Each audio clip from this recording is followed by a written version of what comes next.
welcome to #TV Show. This is where we recap Game of Thrones every single week. A day late, a buck short, but we are here to tell you all about Blood of My Blood, Season 6, Episode 6. And welcome. Look at the panel. We've got some new faces here. We like to switch it up week in, week out. Joining us, Steve Zaragoza. What's up, guys? You're on the tweets today as well. I'm on the tweets, so if you guys are tweeting using the hashtag, well, this isn't live, so forget it. Well, we do it every week, so it's consistent at least. We do it every week. We'll if you follow tweet up with it later. with the hashtag TV show, there it is. then we will hopefully read your tweets if they're good enough or they pertain to what we're talking about. Mm-hmm. And also joining us, you may know him as Jingle Blood Feaster, rest in peace. Oh, spoiler. But we've got Jeremy Azevedo joining us too. First time on the couch talking Game of Thrones. Yeah, hello, it's your pal Jeremy. Now, a bit of a backstory. You've read the books, you've watched the shows, you're actually really, really into this. Yeah. Good. I've read all the books. I watch it religiously. I'm happy to be here. I've got a D&D question really quick. Yeah. When Jingle's red eye, was that an indicator that he was like possessed by evil people or he was already bad? Yeah, no, he spent 5 years being. Oh, you take it away. So he's just, we worked on the storyline. Yeah, together. I mean, if you consider like every single time I did something bad in the first season and became more and more evil. Oh, so you're evil. Yeah, you just. And I was also exposed to the evil influence of Magus. Okay. And I had also been just murdering and killing people for months and months. Yeah. Because I thought someone's theory was that it was the cat god that like got to him. Bubastis was good. Well, Bubastis was she good. was good. Come on. Yes. And okay. Anyway, There but we you've already go. explained why we didn't do this Monday, right? You already said that. We did not. There was an American holiday, and we had the day off. And for Christ's sakes, give us a day off. We had the day off. All right. We work hard to give you guys content every fucking day. We work sort of hard. Work harder. So for Blood of My Blood, this is coming off the back of Hold the Door, and that was so emotionally fueling for all of us. And then even seeing the recap again, you're like, oh, it still stings. And then we got a little bit of a build-up episode, and I call them build-up episodes because they're almost placing those dominoes ready to be blah, blah, blah, and to trickle all down. So a lot happened, but not in the ways that it's usually rocked our worlds before. So I'm going to say this was somewhat of a more mediocre episode, but I'm excited to see how they're planning things. It definitely moved a lot of plot points forward. Yes. But it didn't have a big slam dunk moment, except for maybe at the end, Daenerys riding the dragon, which I think was supposed to be the big crowning achievement and you know the cool. reason why it was named what it was named. But I don't know. Ultimately, that was like, I don't know. I've got some cool. tweets actually in here kind of about Daenerys. Some people here, let's when see. you find one, lock it on. Yeah, I got one right here. It says from Charlie Scene. He says, did anyone else find Dany's uplifting speech at the end kind of ridiculous and somewhat humorous? I get what they're trying to do. They're trying to reestablish her as the conqueror, the queen who has a goal, and the end goal is to take King's Landing. And she's building up her army really well. She's got Unsullied now. She's got Dothraki blood riders. You're supposed to only choose 3. She's chosen all of them now. And she's got 3 dragons. Well, 1 with 2 to come. But the way she's going, she's collecting the army. Just needs 1,000 ships to get over the sea. It just felt anticlimactic. A little. After the previous episode where she burns down the entire hut of elder calls or whatever. Yes. And we've already seen her ride a dragon before. Yes. So like nothing about it was like necessarily bigger of a moment. It was kind of just like, okay. Okay, so the way that you feel about that is the way I felt about already the second time she walked through fire and did a badass speech in the last was episode. okay, so this was different in the last episode, I think, because their whole culture is predicated on being the strongest. She simultaneously murdered all of the strongest calls of their entire organization. Yeah. So she basically just established herself as the most badass, most killer, king shit motherfucker of anybody and everybody. So that was like a big moment. Right. But like I just wanted the one guy in the crowd in this episode to be like, we already like you a lot, and we're already pumped up. They are really hitting this super point. pumped up. Yeah. So like you don't need to do another speech. But I think it's like the Arya storyline where it's like, all right, yeah, I get it, you're fighting. Oh, I get it, you're still blind and you're fighting. Oh, okay, I get it. I find Arya's storyline more interesting than Daenerys's current. Now it is. Before we go to that, can I just throw out one more thing? Yeah. So in the books, there's a little bit of business between various shipwrights and Daenerys, and I think that we are going to see some sort of collision between what's happening with Euron and the Iron Isles and what's happening with Daenerys, because he literally said in the last episode, we're going to build 1,000 ships. And she's like, I need 1,000. So wait a second. Isn't that a specific number? But he do also wanna said he was say- going to do it so he could bone. Is Daenerys. 1,000 a lot of ships in Game of Thrones? It must be. Yeah. I mean, how many people are in Game of Thrones? Well, if you think about 1,000 ships, 74,200. like how many people can fit on one ship? Like that's the better question. They're saying that 'Cause out all of the Blood 1,000 Riders have their ships- Not as horses many as well. people as you would fit with their horses. But like, how big are they ships? I will say this: our very own SourceFed nerd animator Andre tweeted at us about Daenerys. Daenerys has been on an infinite loop ever since season 2. We get it. You're a badass. Move on already. But I think this storyline really did need 5 seasons to kind of go from she was the queen, she was a Khaleesi, she had everything there, Yeah. and it was all taken away from her, and she's slowly trying to build her army up again, kind of by herself. She does have some advisors, but Yeah. she's really doing this, and I think. During this 5 seasons, we needed all that shit at King's Landing to go down. The Lannisters were in power, then the Tyrells came in, then they've lost their power to the Sparrows. So I'm actually interested to see, after all of her building up an army for those 6 seasons, coming to King's Landing, who is she actually going to be taking over? Is it going to be that army that was just completely rendered useless with the Tyrells kind of and the King's Landing army coming to save the day, but they weren't actually needed? And the Sparrows are in power now. So when Daenerys comes there with her dragons and her blood riders, like, who is the enemy there? I'm just really curious how she's going to deal with Euron and the Ironborn. And I'm also a little curious what's going to happen with that red sorceress from Azor yeah. Ahai. Yeah, we haven't seen her. She's got a necklace there- just like what's her name too? What does she really look like? Well, An old lady probably. Melisandre has done no favors for Stannis. We know this. Yeah. She's gonna make. So make they're good, not. They though, don't have a maybe. great track record so far. And also, she was so like this new one. I don't think she has a name yet, does she? I didn't catch it. They But didn't she definitely shook Varys. Yeah. Oh yeah, and which is I- the first time, really, right? Yeah, He's- you've never really seen him show any weakness. No, at all. Not real weakness. He pretends to be weak sometimes. But yeah, I mean, I feel like she's gonna have a negative influence on Daenerys I disagree. at some I point. think they put all eggs in Stannis' basket. Well, at least Melisandre did. And then knowing that wasn't the right King's blood or Queen's blood in this case, they went over to Daenerys and they're going to try and build her reputation up. Well, you say they, Maybe- but they are still split. You've still got Melisandre and presumably other sorceresses who are following Jon Snow now. Right, but I feel. What if there's like a battle of the witches? Like there's kind of like a Melisandre. That would versus be this like new one. that would be like a tight, like completely other movie. that right. I would watch. The battle of the witches. Saw that in It probably Macbeth already once. exists on xnxx.xx. D&D season 3, Battle of the Witches. What do you think? One more thing about Dany on Reddit. on the Reddit, yeah, on the subreddit, the Game of Thrones subreddit. Thank you. Someone posted, Dany is bringing an army of shirtless warriors to Westeros right as winter is about to start. Good fucking luck. And then someone else responded, she's gonna need 1,000 sweaters. I mean, it's true. It's true. That's pretty good. Who wrote that? That's clever. Someone on Reddit I on like the that. Game I of love Thrones it. It's subreddit. always just Yeah. someone. That's all Yeah, you are. and then right? the response to that is, well, the Greyjoys aren't going to be of any help making clothes. We do not sew. There you go, Fun. Maude. I like that one. So let's talk about Arya's story because it was quite fascinating. We have come to the crux now. She's made the decision that no, she will not kill the target.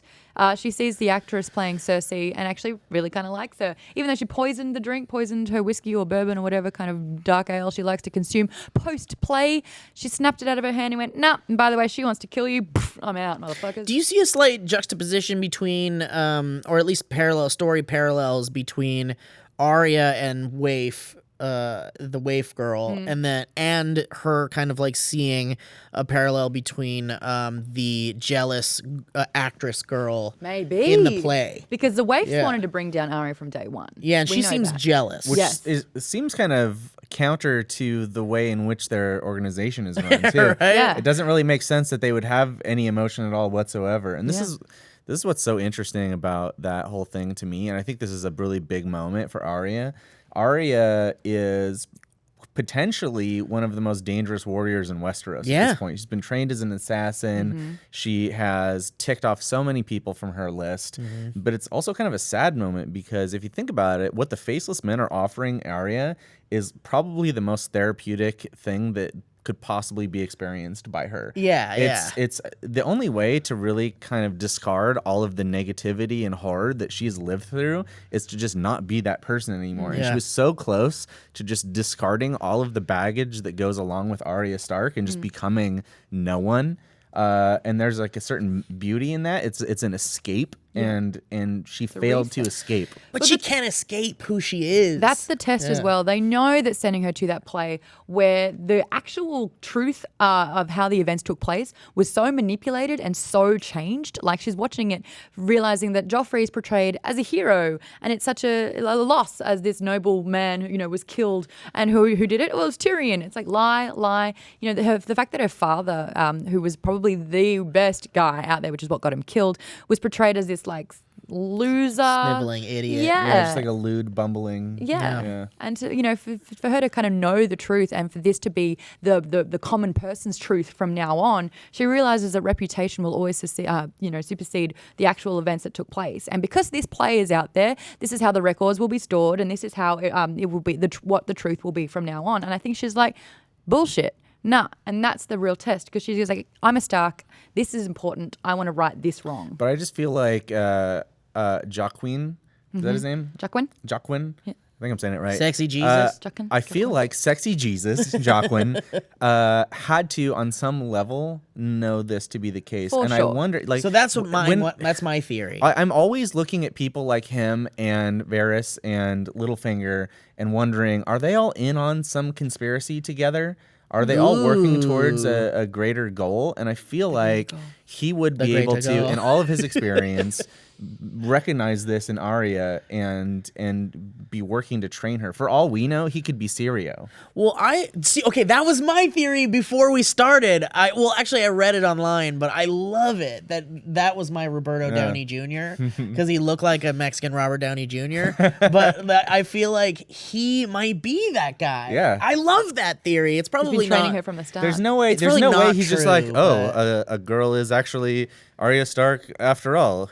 A man would have never guessed. Yeah. Like, I he just mean- wouldn't do that, I don't think. Well, and I also read another theory that's pretty interesting where Waif, the Waif or Waif? What do they call her? I call I her think we the just call her Waif. the waif. The Waif is clearly showing signs of jealousy towards Arya and has been since she kind of got to the temple.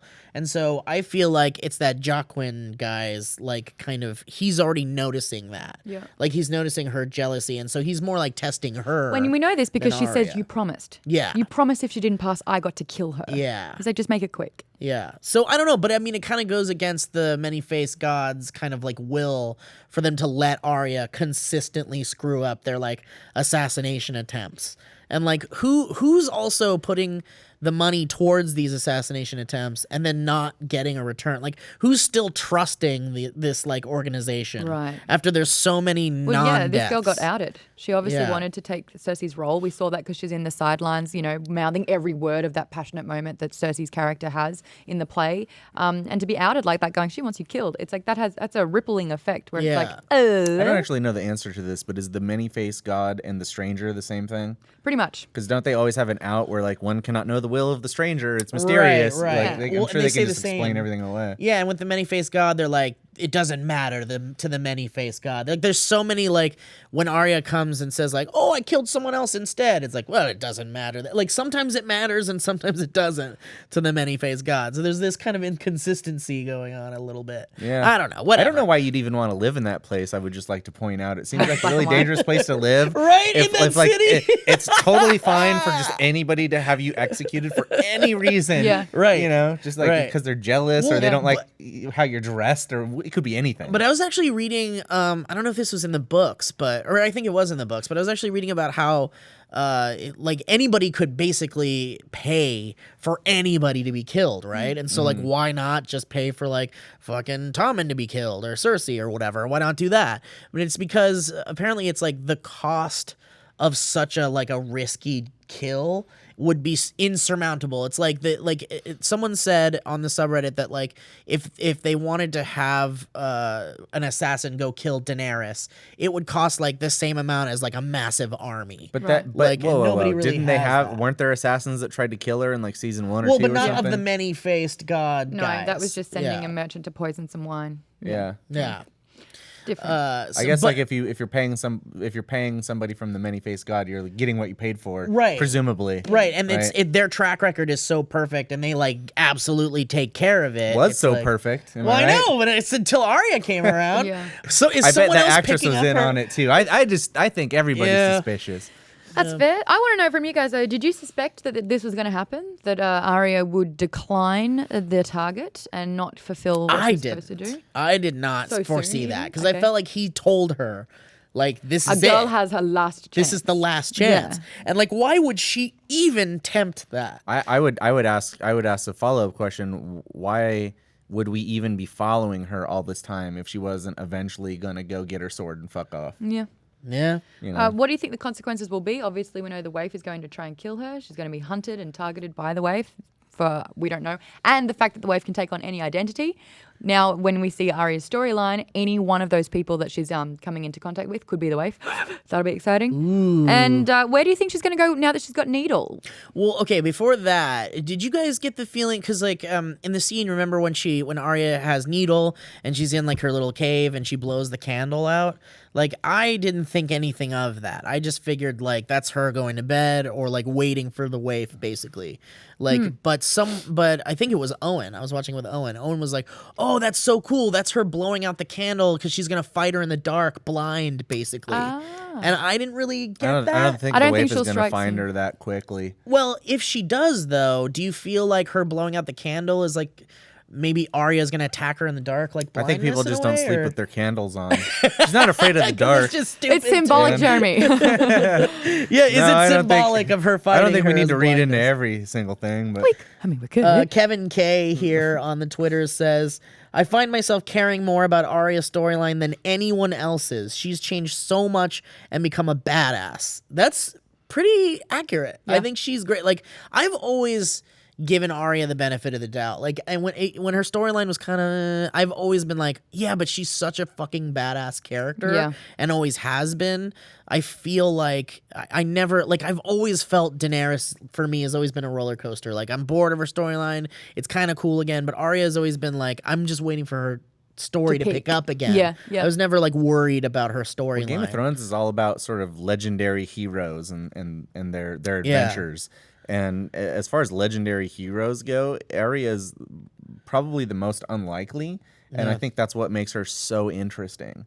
You would not think that a little girl would be the one to like just tick off every single one of these badass, evil men, one after the other after the other, Right. And really, she's just become so lethal. Yeah. But without losing her humanity, which I think is what was at stake in this episode, was, am I going to give up on my core morals in order to discard myself, or do I still love myself despite everything that I've been through enough to say no? I'm going to take a stand. A girl here. has a name. Well, it's kind of like she decided to take guitar lessons and then give up halfway through after she learned the fundamentals of guitar. And now she's just going to write 4 chord songs for the rest of her life. Yeah. Yeah. Like, Yeah, but it's not like when you're learning guitar, your instructor like It's trying to eventually kill goes, beat Maude to death with it. But why? Yeah, I I don't guess know. you're Because right. somebody wanted you to. It's not for you to know. I just wonder though, like, is Arya biting off more than she can chew by fucking with this guy? Yes. Is it a really, really bad move? The stakes have completely flipped now. Right? We know throughout this entire training, and why now I think the training sessions and montages are so important the last few episodes, is to really remind you that she is not strong enough yet. And this is a recurring theme with a lot of the Starks. They're not there yet. Robb Stark wasn't there yet. He could win the battle, but he couldn't win the He war. blew it. He blew Yeah, it. he blew it. Sansa Stark at the moment, she's just not there yet. And then you've got Arya, where it's like every time she was training, like Greenseer with Bran, he had to pass the He's flame. not quite there yet. Yes. Yeah. Making my point. That's good. But collectively, see what makes them stronger is their togetherness, and I think eventually they come together, and you've got a warg, a green seer, a faceless assassin. You know, just like every single one of them has a unique skill, And you've got that the I think Queen is of the North. complementary, and who can stand up to that? I don't think anybody. Wow, Snow I survived love death. that. Yeah. I love that there's like a joining of the Starks potentially. We've got another And one. then a- and then That's, a- We added that's another an one to the important theme list. here Yep. is you know, family and loyalty. yeah. Right? There's no loyalty with the Boltons and these other shitheels that are constantly kind of playing with power, but they don't really ultimately have any power in the end because nobody will stand Because they're with by them. themselves. If I could play devil's advocate really quick, though, something about the beginning of Game of Thrones tonally has changed.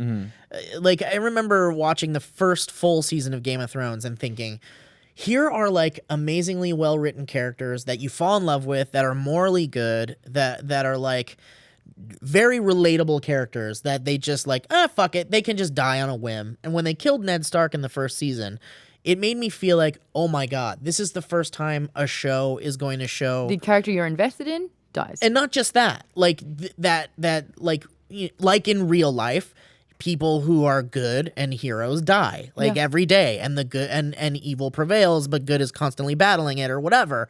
There's that constant power struggle, but it was the first time a show was really like exploring those themes to the point of like gut-wrenching like detail. You don't think it's happening in this season? I feel like now what we're seeing is the Starks are rising again, and we're gonna get these powerful Starks potentially, and this is kind of like everybody's theory now, right? Is that the Starks are gonna join back together in battle, and they're gonna be like fucking triumphant.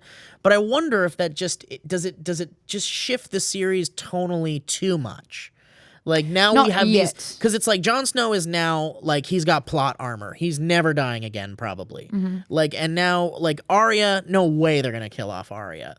And like I don't know. I just feel like, do the Starks now have plot armor to the point where like we know nothing is gonna happen to them? I would say on some level they've earned it by I surviving agree what's with happened that, to them sure. before. I would also say that. So Ned Stark was sort of like, we're led to believe that he's the main character, and then shown that he's not, right? At this point, with the show having run so many seasons, that's not really possible to do anymore. Like, I don't think we could be like led to believe that somebody's the main character this many seasons in and be like, well, just kidding. Well, Tyrion seems they're not going like, to just kill Daenerys now. No, That'd be weird. Yeah. No, but like, wouldn't it be such a fucking like, oh shit, that's the Game of Thrones I know, like doing that, because like Hodor dying. I remember, I think it was my buddy Lon was saying like, I know, rest in peace, Hodor. I think it was my buddy Lon who was saying like, the show needs another big shocking death. But like, who could it be? I don't know. I always am the most upset when they kill one of the wolves. Yeah. To be honest, dude, every Save the time wolves. that Trust me. happens, I'm like, man, fuck this show. Right? Yeah. And I think there's And it's like, that you hear and you're like, oh. Yeah, the sound of it is I just felt all of intolerable. that. Someone was saying on the subreddit that or I think there's this funny ongoing joke that's like, whenever they kill a dire wolf, it's so that they can like add more into their dragon budget, like for the CGI Rude. dragons, and that makes me so sad. Yeah. Like, kill a fucking dragon to keep. How much could it like, cost in to just fact, make a dog look bigger? Just use forced perspective, man. I honestly feel like kill 2 dragons to keep Ghost alive for the rest of the series. If anything happens to Ghost, I am fucking done. Like, I cannot handle anything happening to fucking The ghost roast. Yeah, no, please no. Speaking of adding Starks, obviously they're finding each other from all over the world. Benjen Stark is now back in the picture after over 6 seasons of us thinking that he was dead. Over 6? Season 1, episode 3, he left, never to be seen Right, again. we only saw him once 5. in the whole series, right? I think so. A couple of times. So we saw him when he was at Winterfell, when he was bonding with In Jon season Snow. 1? Yes, I think it's like season 1, episode 1 or 2. And he was like, yeah, I want to be like my uncle. I want to go to the wall. And he does. And then when he's at the wall, Benjen's there as well, and he goes off on a raiding party. Never to be seen again. Assumed Right. dead. Now he's not dead. He actually saves Mira, who's trying her best efforts to keep Bran dude. alive. I love this connection. Loved She's it. no Hodor. She can't pick up Bran. She literally has to pull him along this harsh terrain. Yeah. And then for Bran to finally come out of his warging session when he's green seeing and just say, oh, no, we've been found. Yeah, they found After us. everything, we've been found. And then you're like, she's just- oh, that she- hopelessness. She's like, I'm sorry. And then she gets on top of him to like protect Protect him. him. Oh, so good. Because we so know that good. Bran, he's a green seer. He has to be saved at all cost, at any cost, which we've seen so far. But so then you see Benjen, who's got this fire mace, who's a badass, who's been contacted by the Three-Eyed Raven to say where Bran's location is. That was interesting. Yeah, we didn't get to see that. No, he said it. But he just said, did the Three-Eyed Raven said it? Yeah, or he goes, Benjen the said Three-Eyed it? Raven. I didn't know that the Benjen. Three-Eyed Raven was able to. Well, no, he did. Because he sent did me. contact Bran technically. Through so that kid, right? Yeah, The- so he is able Jojen or to whatever, contact who's the- people. Yeah. I wonder what their relationship is though. That whole thing is weird to me. Like I'm excited that they brought in Cold Hands. If you guys are readers of the book, Well, you would I'm not know. entirely sure he is Cold Hands or if they've fused them together. Yeah, I think it's like a fusion, but who knows? I don't know. This is part of the thing that I kind of feel like is Book it kinda- 6 is gonna be so tough. It bums me out that there's so much information and so many fan theories that it's hard to be surprised anymore. I think And a lot of people assumed that Cold Hands and Benjen Stark would be revealed to be the same person. And George R. In R. the- Martin came out saying that's not the case. Cold Hands is not Benjen. But I think so many people were disappointed by hearing that the show was like, actually. Oh, that's funny. Yeah, the whole I thing love is, that. Yeah, it's kind of weird. Like, Yeah. 'cause okay, if you guys are readers of the book, Cold Hands is introduced before they get to the Three-Eyed Raven. This is when Gilly, not after. Sam, and Bran are traveling together. Yeah, and you don't know. Yeah, really Gilly and who Sam he actually is. catch up with Bran, Mira, and Jojen. Whoa, why didn't that happen in the show? That would have been so cool. Trimming the fat, man. No Yeah. offense to Sam. Okay, no fat shaming. Can he have the Someone- bread? He can eat the bread. I'm sorry. Let him have the fucking bread. Dad! Oh man, do we talk about that then? I mean, actually, before I didn't we want to derail it because like he had something to say about Cold Hands. Cold Hands. Yeah. Yeah, I just feel like I don't know. I wish that would have been more of a surprise, but it was so obvious. Well, I who think that else was gonna Benjen be in the would be North? Cold Hands, but I also don't understand, and I'm hoping you guys can help me understand this. How it is that he is a sentient White Walker? Okay, so I was just essentially. gonna ask that. Do they have the ability to choose? Like, do they No, have no. free will? Can No. they decide? He that was they want to rescued be He by said the evil he's or children not? half. of the He said he's forest. half. He said he was like half. He said as he was changing, they stabbed him again with dragon glass. How can that be? And I it don't stopped it or understand. something. Like it looked like when they made the Night's King or whatever that they were pushing dragon glass into his heart or something. And it Right. flared Yeah, the yeah. eyes, turned Right? blue, was a Right. White Walker. So But they were saying like as it was happening, they put another one in. Or, right after what happens it. if you put in 3? I don't understand. I don't understand it. I don't. Yeah. All I know- but he is half White Walker, half human. Yeah, right? That's what and they're he was a saying? little bit deformed in that way, but he fought it. And I'm wondering what tendencies of the White Walker he has. Will He's he not obviously got die? some kind of super strength or something. Oh, I do like this though from Bobby Erskine. He's just real excited. He said, "Is that Benjen Stark on that horse? No, it can't be. Wait, he sounds like Benjen. Please be Benjen. It's Benjen." I like that. This guy had a little journey. Oh, that's sweet. I like that too. But it's also another powerful Stark with a unique ability that no one else has. Yeah. Yet again. Yeah, I also like such a convenient. I don't know, whatever. It's just a story. We could nitpick all the stuff about like OP plot, character abilities, and why Yeah. people show up on time, and the- then when at- they're not on time, and like At the end of the day, it's a fantasy show, Yeah. and you have to ask yourself, was it bitchin'? Yeah. Well, yeah. yeah. It was. Yeah. Are we glad it Also, happened? Yeah. Benjen with that fucking like flaming whatever the fuck. How that cool thing is was. that? Yeah, I like Real that. cool. Yeah. That's the love weapon that. of the North that you need these days. Yeah. That and a bit of dragon glass or Valerian steel. Wait, so will Benjen join back up with Jon Snow too? And Possibly. do you think Benjen and John or Benjen and oh my god, these fucking names, guys. I'm so sorry. It's just a fucking I've got like 10 years of Star Wars characters and fucking Star Trek characters and like You're Indiana thinking of- Jones characters. You're thinking of Sneaky Pete. I don't have any more room in my head for more character names. Fucking Bran. So Yep. Bran and the girl, Mira. and Benjen are gonna meet up with Jon and fucking. Possibly. Where else are they going to go? So Right? far on the map, they were north of the wall. Now they're traveling south again. The realistic thing to do would be to take them to Jon. Somehow, Who's with Sansa now too. Oh man, but like, who's being a little finger. Yeah, she's great. Yeah. Sansa's been great. A pinky finger. Yeah. But like, is it too dangerous for all the Starks to be like in one place? Probably. Like I don't like it. Well, you're the one that was just complaining that they don't kill main characters enough. So wait, I take it back. Don't kill any Starks. But I just felt like, I don't really feel that way. I'm just questioning. I'm just putting forth the devil's advocate question of, has the show tonally changed? Do you know who they in think? that sense? Do you know who I think they could kill? The main character coming up maybe next week or the week after, Cersei Lannister. She's about to go to Trial of the Combat. With Jaime not there. They've separated this. Do we? Oh, we're all over the place. Okay, so we're going to talk about Samwise, and then we'll talk about what's going on with the King's Landing, the Crown, and Sparrow fusion. Okay, Yeah. right. So I've got a tweet that kind of just like brings all of that together, but it's not quite. It kind of also jumps around a little like us. But Yay. Stephen O'Brien says, King's Landing was kind of meh. Papa Tarly is a cunt. So glad to see Benjen's back. A girl has a name, and it's Stark. Yeah. Like, okay, Yeah. so that just summed up the whole episode. Great job. Yeah. But yeah, so Sam. Sam finally heads to Horn Hill with Gilly. Saz has his story down pat. Right, don't mention wildlings. Not going to happen. That's going to be bad news. You are my wife or my girlfriend, or you're with me, and that's my son. That's Sam, that's ours, and that's the story. Stick with it. What's interesting to note is you've heard about Sam's father for 5 seasons. You know that he's a bastard. You know that he has a no shit tolerance policy, and that basically if Samwell didn't go to the wall, he would have been killed. Like, that's the do or die situation.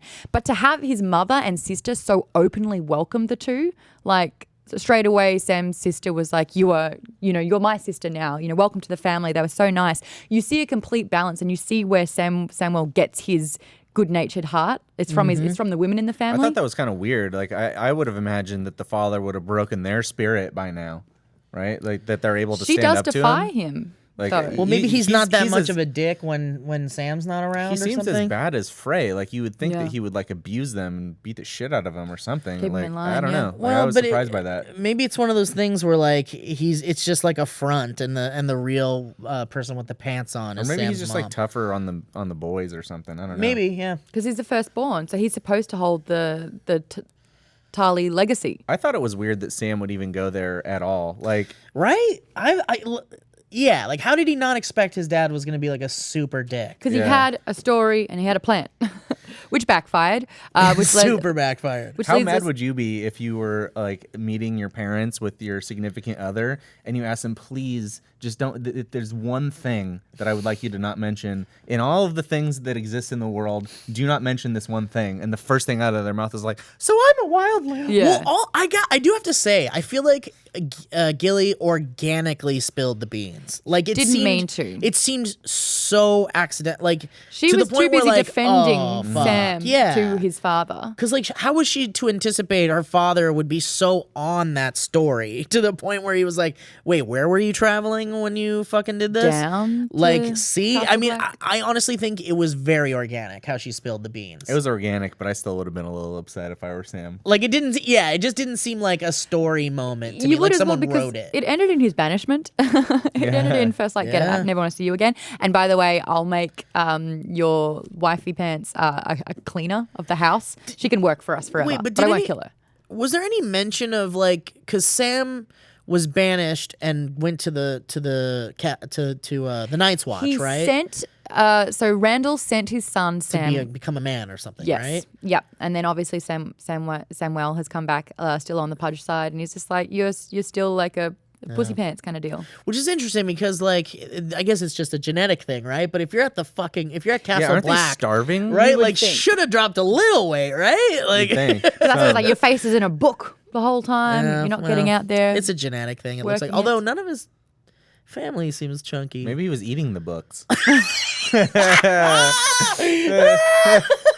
get that knowledge. No! We missed the little, montage of Gilly the transformation, which is what you'd usually get from a rom-com, but she comes out looking completely different. But it was a total rom-com moment, wasn't but it it? was Yeah. fine. and he's just staring at her tits, being like, "Wow, you look great." I like Gilly and I like Sam, and I think their story is like a little weird right now. Like I'm not super into it, but I like them enough. So you're talking about plot armor. There was literally a plot device that was planted in front of us. See that sword there? That was supposed to be yours. It's a family heirloom. It's Valerian steel. Look at that sword. And you're like, let me guess, the sword's important. When he got up on the stool, I was for sure that he was just gonna fall right through it and wake Come everybody on. up, and that was the After the end for fucking him. bread comment, that Yeah. was that. Like we didn't need any more. Like It's like a flimsy little stool that he puts up there, and he's like, "Ugh." But he got the Reaching sword, for it. and they're out. So my next question is, where do you think that they're going to go? Obviously, the sword has there's a weight behind it.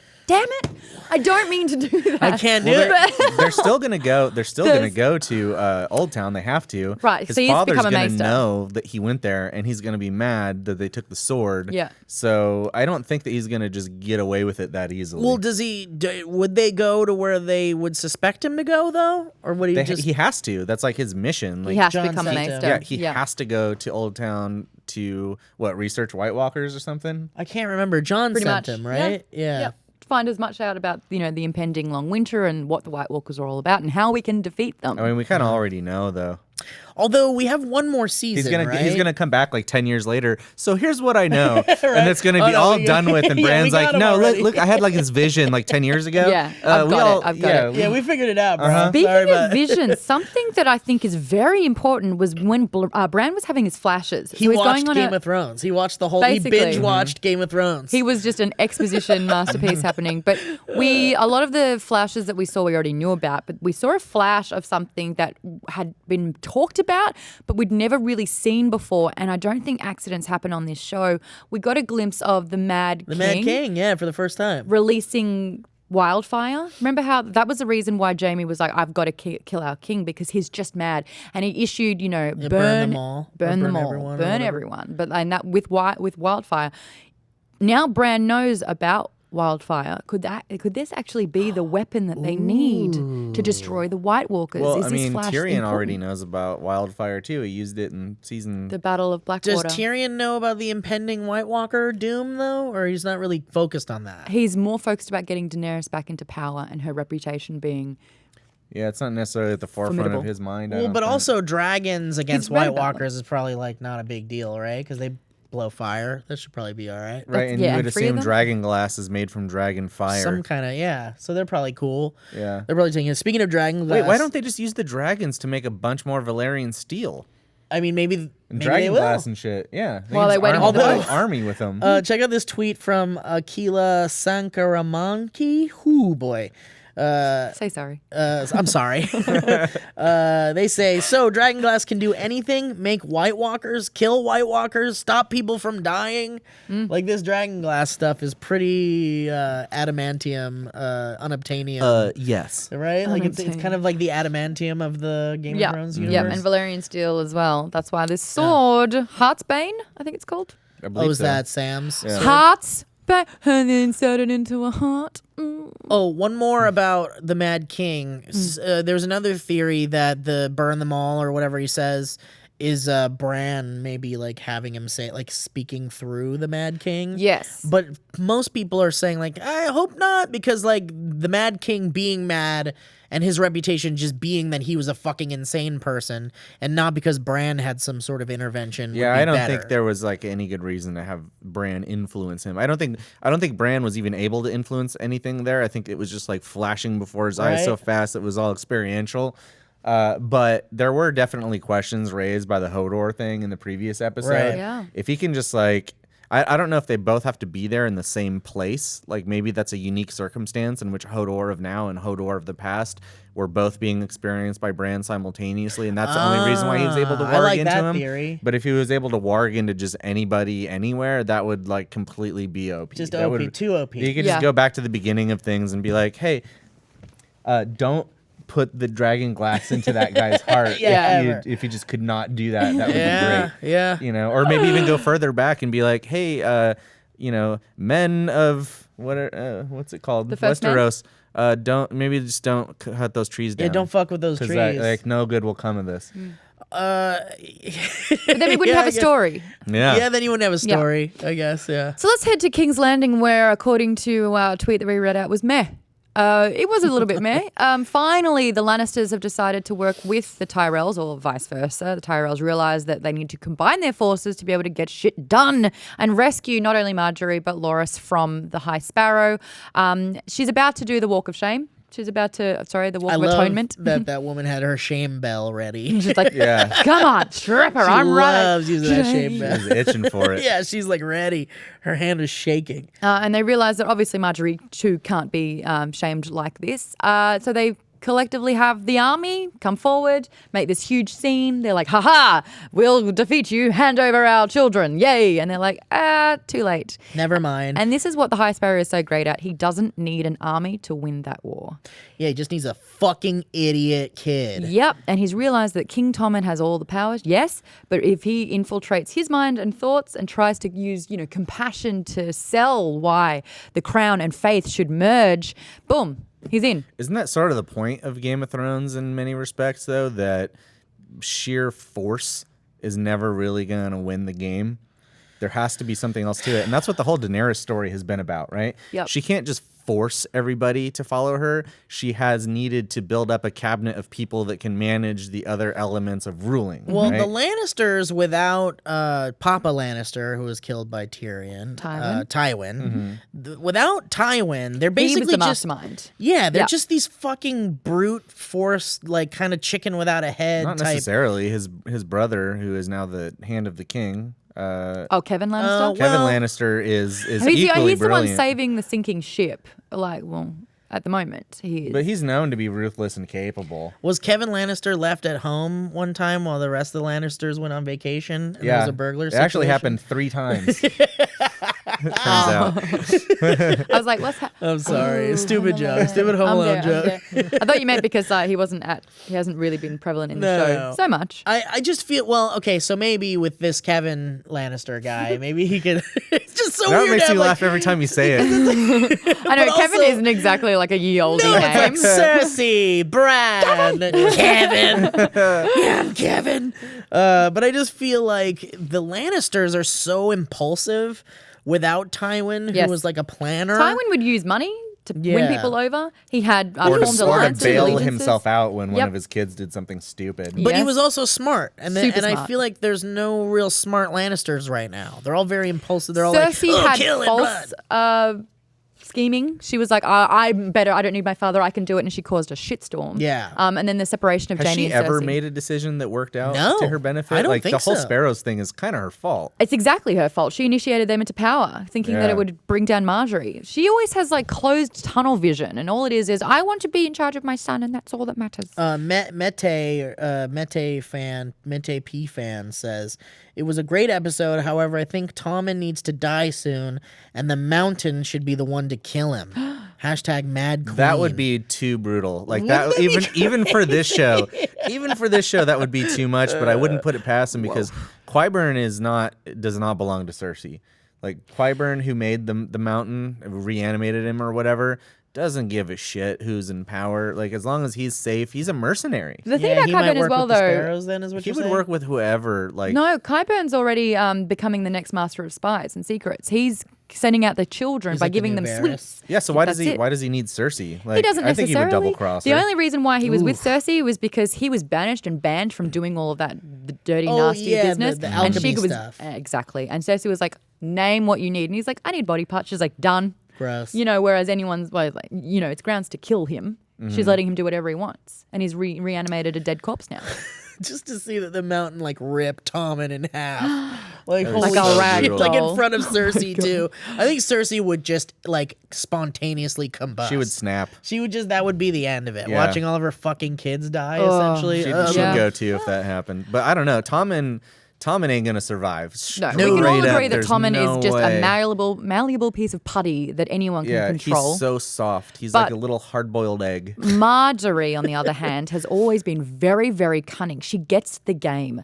And for her to team up with the High Sparrow and also be there by Tommen's side as the Crown and Faith merge, There's something up there. She knows Yeah, the bigger she's up to game. I think she was hedging her bets because she couldn't have known that this thing was happening with all the soldiers and Well, there's but a when glance she- in her eyes alliance. when the soldiers arrive to rescue her, and she's just kind of like, "Oh, now you come," or there was something Or she was. It going looked on like there. she was smiling, as if she was like, "Yeah, here we go." Because I don't know, on some level, she wanted everyone to see like how clever she was, that she had her own little thing going. Yeah, okay. You know, the way that she was talking to Loris in the previous episode Yep. just led me to believe that she was like unbreakable. Yeah. and We so have to be for strong. Her, It's for her to soon. like play it along, like I feel like there's two things going on. One, she thinks that she's playing the Sparrow. Two, there's no way anybody plays the Sparrow. No He's way. way too Charlie Manson with these guys. Yeah. He is pulling the strings. He's He like ahead of absolutely- Littlefinger. He's got like Yeah. He's got the hand. he's crazier than Littlefinger, smarter than Littlefinger, more ahead of like because I feel like Littlefinger is the threshold for being 10 steps ahead of everybody. This guy is just fucking like a whole other level. Marathon. He's like Yeah. George R. R. Martin, like in the show. He's the Right. be all. Yeah. I do think that Marjorie has a plan. And I think that if she's realised she's lost Tommen to the High Sparrow, she has to team up with Tommen to be back in her ear and in a position where she can try and remanipulate. I don't think she him. can. I don't think she can out manipulate the Sparrow, even in regard to Tommen, though. I mean, if it's not just her, if she can somehow get the families, because now that the families have united, Right. who knows? That's that. Yeah. I mean, it's maybe interesting. her and Cersei, if they can really find a way to work together, they could make it happen. There is a the bigger issue. Yeah. That they could put their little problems aside. What are your guys' theories of how the High Sparrow goes down? Like, and what could eat how? Who could best the High Sparrow? Well, last time they were just denounced. It was was it like, the he's Mad got- King I or think one it of has the to be- Targaryens so that was it's just gonna like be stop like- it. It's got to be a crisis of faith, right? You've got to introduce the Lord of Light, you know, So like two clashing or religions. the drowned god, right? So if Daenerys does some sort of partnership with Euron, you've basically got the Lord of Light and the drowned god who have actual like miracles of sorts that have been witnessed, you know, being introduced into this like kind of nebulous faith of the Seven, you know, that outside of the many-faced god doesn't really seem to like bear a lot of like physical fruit. Yeah. Right. So It's like one of the few religions that actually hasn't got any like Power. exactly. I Like, think he can well, I mean, only there's be power in there. defeated ideologically. right. strength in numbers with them. Obviously, now that Tommen's under the control of the High Sparrow, the first thing that he does, he pretty much exiles his own uncle Jamie, or father, I should say. Ha ha. Ding ding. Yeah. Wait, does he know that that's his Tommen? father? Yeah, I feel think like he they talked doesn't. about it. Didn't they talk about it? No. Like he was surprised that Marcella knew it. He's kind of embarrassed, when people were like, "The bastard," and he was like, "Oh, that's rude." Yeah. What? I guess he's he's just so he's got no idea. He's this clueless little softy. Yeah, I don't doesn't think he get knows it. shit about shit. But yeah, Who's that's pretty. worse though, Joffrey or Tommen at this point? A worse ruler. Like no, Well, just like Joffrey character was at this for point. sure worse. But I mean, like Tommen's like joining with the Sparrows is the most annoying thing that's happened in the show so far. Like I just feel like it's so infuriating. Like No, it you know- makes sense to me. Yeah, it I totally totally makes get I it. mean, it makes Yeah. sense, but it's still infuriating. It's still Yeah. like this is the stupidest move this kid could make. Do you ever find yourself watching it and just being like, why does everybody want to rule here so bad? Yeah, it would It's, suck. Everything it's sucks. not really that great. Like it kind of sucks. Like everyone there's a fucking idiot. It seems you like know? the peasants like have the best time because like every once in a while they like get to see to a throw naked fruit at person someone. come through It's the one town. right after another, right? Yeah, it's just like it's like a giant you're living in a pay-per-view like Yeah. like a battle royale basically. You want to go throw rocks at Cersei later? or yeah, what, man. Hey, you want to throw like your butt like throw food at a naked girl? Oh yeah. Again? I mean, I don't want to sound like I'm like don't appreciate it, but it's like every day now. So by removing Jamie from the Kingsguard, you are essentially what this is doing is separating Jamie and Cersei. Those two only really have power when they are together. They seem like they ground each other, and when they're in a room together, that's when they get shit done. So to remove them completely and to have Jamie exiled to go into Riverrun and to try and rescue Riverrun and give it back to Walder Frey is dealing with him separately, and it's isolating Cersei at a time where she needs Jamie the most because she's got her trial of combat coming very, very soon. So, I mean, that's a big play, I think, having that's breaking the Lannisters up one by one. But I think that's happening at King's Landing, and that's all that there is. Yeah. Sick. Yeah. Awesome. Do we care about Riverrun? I think we will. Right? I'm pretty sure that, in the context of this show, that seems the most likely place for the Starks to meet. And Sansa sent Brienne to go to River Run to acquire all the soldiers that Littlefinger slid in saying, by the way, psst, if you want an army, go there. Mm-hmm. So Brienne's going there. Jaime's going to be there. Oh, they're going to come back together? I think that there is an argument to be made that Jaime is perhaps one of the most reasonable of the antagonists, and that he might be swayed to join the cause against what's happening in King's Landing. Maybe. Especially when if Cersei dies. If Cersei dies, he's got no skin in the game. I think he has a certain mutual respect with Brienne of Tarth. Yep. I think He gave her Oathkeeper. Right. Oathkeeper, yeah. And I could be remembering this incorrectly because it's been a while since I read the books, but I don't think that there's necessarily like a negative relationship between he and the Blackfish even, right? Don't they sort of like... They have history, but I think now that the Freys play a big part and the Lannisters have the Freys back, that's the cause of tension because Edmure, Tully is still being kept captive. I think that's been 3 seasons now since the Red Wedding. They've been using him as bait, but that's all they've got. So I know how this storyline does happen in the books, so I'll be interested to see what part of it they use and what doesn't. But obviously this plot point is going to do something big. Yeah, I would be surprised if this doesn't bring down the Freys real soon. Can we just fuck the Freys off? I don't like them. Never They have really got it coming. Every bad. time you see Walder Frey, He's so smacks gross. his little girl wife on the butt. You're like, all right, we hate you. We hate you so much. We hate you and we want to see you burn. Maybe they just want us to remember how much we hate him when they because they want it to be satisfying when he dies. Right? Because Problem imagine is if he just came out of nowhere and killed them. You'd be like, oh shit, is that retribution for the Red Wedding? Finally? Like, Yeah, I needed a many little seasons something. ago. Yeah. But now that the Boltons have, now that Ramsay has killed Lady Frey, that could have almost been some sort of weird loyalty in a way. Like, who knows? That's a weird one because the Freys have not only killed and wiped out the Starks, but now they can't side with the Boltons because Ramsay's just pissed all over that alliance. So yeah, I'm sorry. Okay, so you guys said it. I'm sorry, I missed it. Who's that? Who's the prisoner they have? Edmure Tully, who is Rob's cousin. So instead of Rob, who was promised to Walder Frey's daughter, they instead went, hey, have Edmure instead. That's and right. that was like, because I've already got a wife. And it was like, but they kept him as a prisoner to use as collateral, basically. Right, got it. Rob's uncle. I was his uncle. And he was at the Red Wedding. He was at the Red Wedding? Thank you. Yeah, okay. The Tullys are Caitlyn's family. Yes. Got it. Got it. Did we see her in Bran's flashback? I feel like we did. Can anyone? I can't remember that. It's a flash. It happened really quickly. We Yes. did.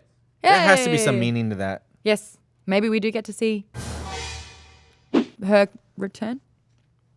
That would be weird, But but not inconceivable. But would it? Nothing is inconceivable in this show. I think it could happen. That's what I think could happen at River Run. I'm Calling it almost now. kind of like, I really want some explanation though, like not only for the cold hands thing, but for the resurrection abilities of the Lord of Light, right? Right. Beric Dondarrion and Bless you. Thanos, me. Yeah. Thanos. No. Thoros. Thoros of Myr. I will never Thanos? get that. I called him everything but his name every time.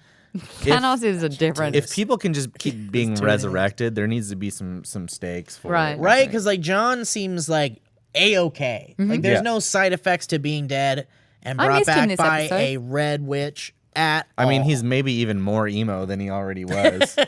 Although he did cut his hair, though. Yeah. he got a That's not haircut, very got a emo. bath. People always cut their Few hair cool when they've scars. experienced traumatic stuff. That's what I learned from movies. Yeah. Oh, Kinda yeah, like yeah. They always do Jesus. that in movies. Yeah, they do. But what did you guys think about this episode? I'd love to hear your thoughts in the comments down below. We always rate the episode at the end of the recap. So, guys, what would you give this episode out of 10? Not all at once. I just I feel like this is definitely a setup episode. I feel like every episode this season has been like meaty, juicy deliciousness. Every fucking episode. But this one was the first one that was like, let's put on the brakes. Let's do some setups. Yeah. We're leading into this big finale. What are there, 2 episodes left or something? Or 3 episodes left? There should be 10 overall, and this is 6, so there'll be 7, 8, 9, and 10 to go. Okay, so yeah, so I think they're leading it into this big finale for this season. So I don't know. They usually do a penultimate episode, so the second last. right. is Penultimate like is usually when the big shit happens. Is that what you're saying? So the second last episode is the big one. Right. Usually the season finale is penultimate. Right. So I feel like Okay. yeah, penultimate's the episode before the finale. Is that what you're No, debating? penultimate is the second best thing that happens, isn't it? Yeah. Yeah. So we're gonna look that Usually- up after this. No, penultimate is. It's Yeah. totally. Yeah. So the second and last episode is the ultimate Yeah, one. yeah. It's So the big anyways, one. how did you feel about the episode? Well, Stop using big words, I Maude. give it out of 10. I'd give it like a 7. I'm gonna give it a 6.5. A 6.5. It floated along. I actually think they got bogged down by the Sam Gilly thing. I never really missed those two. Ooh, bitch. But to see that all, I'm glad it kind of happened quickly. They got in. It didn't work. They got out. But still, it took up a big chunk of the episode. Yeah. The sitting at Which slowed dinner it and down. shit. Yeah, Yeah. all right. I'll give you that. Yeah. I agree. I am an unapologetic fanboy. I love every episode of it, and this was no exception. I'm gonna deduct 1 point for no Peter Baelish because I just really Damn. want to know what he's doing. I don't know. I Yeah. haven't seen him in so long. But I was really excited to see Cold Hands. I thought If that it's was, cold hands, Well, I'm just gonna call him that. It's like just bludgeon Benjen. yeah, it's just Benjamin ba- Stark, whatever. is It it was really cool. Benjen hands, Yeah. Yeah. cold Stark. Yeah. Sure. Yeah. Stark hands. I liked that action sequence. Yeah. I liked having that sort of weird recap thing that was happening with Bran. I loved seeing the plot move forward with Arya. I Yeah. feel like this is a really big moment where she really becomes like her true self. her As final form. anticlimactic as the big Daenerys speech was, it was cool. The dragon, the whole crowd scene and everything. It's moving it was a along very nicely. expensive episode. It was a cool episode. I would call it like a 7.5, 8. Okay. I think it's interesting that the skeletons looked cooler than the dragon.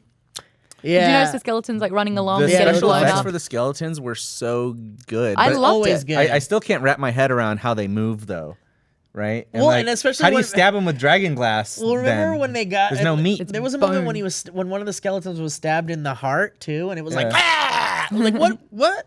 Do you what just did have to you get? touch The 'em dragon with it, flying or- around, I was like, someone submitted their high school little CGI Oh, it wasn't test. that bad. Actually, for the first time, someone riding on a CG creature looked decent. When she got on it eventually, but when it was kind of soaring around. I actually liked the Godzilla effect or the Jaws effect where you saw the shadow first, and that's kind of where you gunnered the size. I like how you can see like the little the little- tubes, little Oh, yeah. little glands. fire tubes. Yeah, Yeah. I like that. Fire tubes. So there you go. I That's what just- we my thought of this brain- episode. Episode 6, Blood of My Blood for Game of Thrones Season 6. We will be back next week, so make sure as you're watching, use that hashtag TV Show. It could be read out in the show, and we'll see you next week. Goodbye, everyone. Okay, Bye-bye. Never forget that the night is dark and full of terrors. Dragon porn would be called "Fuck My Tubes." Oh, we had to end on that. Like a dragon porn movie would be called "Fuck My Tubes." Like dragons, like Gonna because like there's 2 of them. Let's be honest. Let's have a little confession corner here. Who cried? I teared up. I was real close.